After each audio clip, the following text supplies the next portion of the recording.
this idea of creating a dynamic relationship with the audience and having content that lived all around, this is sort of the universe of Heroes, and we had content that lived online and in web extras. We had video games and fan-generated fiction.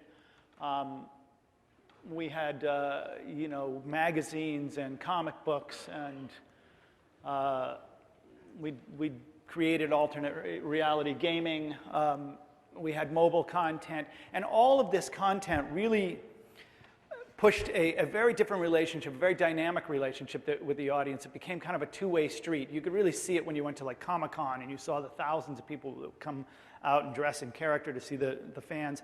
And so I really started to think at the time, while we had created this idea of saving the world on fiction, what would happen if we rolled that out into the real world and tried to create something that my friend Brian Seth Hurst coined as social benefit storytelling, where people's participation inside a story could actually have real results in the real world. And this is where the idea for Conspiracy for Good came from.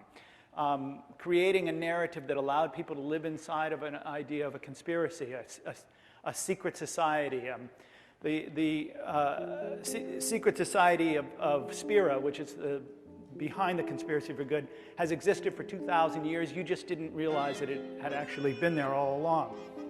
Hidden in the shadows, it has quietly been responsible for all of the major political, philosophical, artistic, technological advancements of the last 2,000 years. And again, these clues to this secret organization have been hidden there.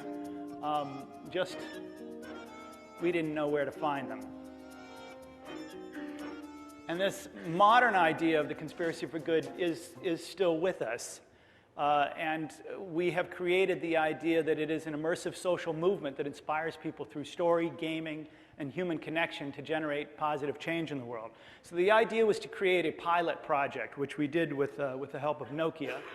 And the goal was to connect two seemingly unconnectable ideas, a fan base around a show, around a narrative, like you would with a big narrative like Heroes, and connect it to a worthy cause. In this case, the cause was Room to Read, which is a San Francisco-based organization that builds libraries in underdeveloped parts of the world. And we did this by creating this big narrative that rolled out over multiple months.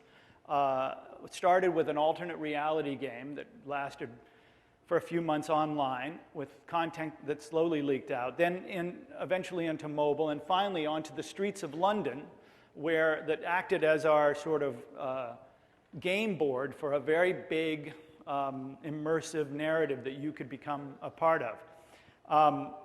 And the idea was to create this narrative that you would live inside of, and that the clues to the narrative would be all around you, that would live online, on social, on Facebook and Twitter. It would be in the music that you downloaded, in the sidewalks that you walked down. And we had up to 130 people working on this project in 5 countries. It was a very massive project.